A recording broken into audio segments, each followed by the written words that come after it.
Ave María Purísima. Bueno, ahora vamos a dar comienzo con una concepcionista que yo quiero mucho porque es mexicana. Es el Lirio de Puebla. Ella es la madre Sor María de Jesús. Ella nace en el año de 1579 y muere en 1637. Esta monja concepcionista, una de las más virtuosas místicas. Su madre la consagró a la Virgen del Rosario, prometiéndole que si era niña le pondría el nombre de María y le educaría con el intento de que abrazara el estado virginal religioso. Antes de nacer su bebé, tuvo 2 accidentes gravísimos esta señora. A los 8 meses de embarazo, la señora Francisca estaba tejiendo y un caballo indómito se precipitó y dio un gran salto sobre ella, haciéndola caer desmayada. Entonces invocó a la Inmaculada Virgen del Carmen, ofreciéndole hacer una novena en el templo de los Carmelitas Descalzos y salvaba a su bebé. Estando en cama para recuperarse, le dieron la noticia de que su esposo se estaba batiendo con otro caballero en la misma calle de su casa, sin que nadie pudiera aplacar a los duelistas. En tal angustia acudió nuevamente a su maternal protectora y la Virgen Santísima volvió a salvarla, de un modo más extraordinario y consolador, pues se le apareció visible y acariciando su cabeza le dijo que no temiese, que ella tomaría a su cuidado a la niña que tan de corazón le había ofrecido. Nace en Puebla, en la ciudad de Los Ángeles, en México, el 21 de febrero de 1579, con sus padres don Sebastián de Tomelín, español, natural de Valladolid, en Castilla, y la noble dama doña Francisca del Campo, oriunda de la Ciudad de México. Es bautizada el 25 de febrero del mismo año en la parroquia de la Santa Iglesia Catedral de Puebla. Su primera palabra fue Ave María, pues su mamá constantemente se lo decía al oído y diciéndole, mira María, esa es tu madre que está en el cielo. La niña desde pequeña, persuadida por estas palabras, en verdad la amaba y la invocaba con amor y confianza, que la Virgen María le hacía muchos favores y se le apareció varias veces para socorrerla. Y la niña no se sorprendía, segura como estaba de que era su propia madre. Todo se lo refería María a su mamá, teniéndolo por lo más natural del mundo, y su madre se gozaba, emocionada de tan altos favores, y procuraba que su hijita no los divulgase. Aún no cumplía los 7 años de edad cuando Dios le hizo sentir a la niña arder llena de amor divino y deseando ella padecer y morir por Jesús. Le dio Dios los estigmas en los pies. Comenzó la niña a llorar de dolor y su madre la auxilió. Viendo el prodigio, su madre pedía a su hija que guardase el secreto de lo que Dios había obrado en ella. Y arrebatada la niña en éxtasis, viéndose en los amorosos brazos de María que acariciaba, le curó las llagas. En otro éxtasis, le eran revelados hechos que estaban ejecutándose en distintos lugares lejanos, así como algunos de la orden sobrenatural, resultando comprobados después. Su vocación se va a manifestar muy pronto con señales clarísimas.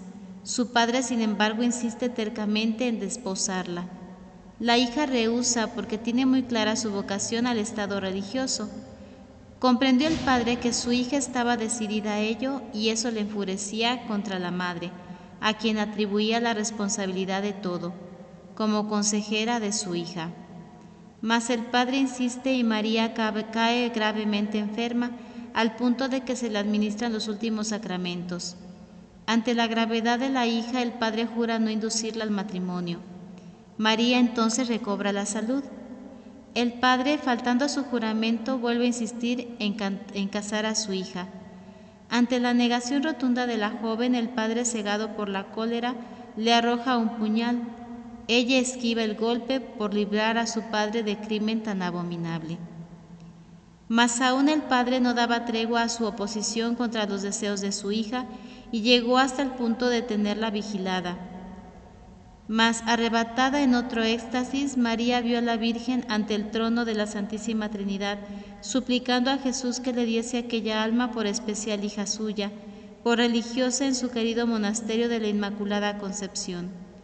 Allí entendió la joven que el ruego de su Madre Santísima quedaba obsequiado, y ocultándose la celestial visión, prosiguió la Virgen María consolándola y ordenándole la perfección que había de observar en el monasterio. La señora Francisca decide poner fin a tal situación tan embarazosa y tratando por correspondencia el asunto con la madre abadesa de las monjas concepcionistas y con el excelentísimo señor obispo, se despachó favorablemente comunicándole la feliz doncella, quien ya solo esperó la primera oportunidad para alcanzar la meta de sus deseos.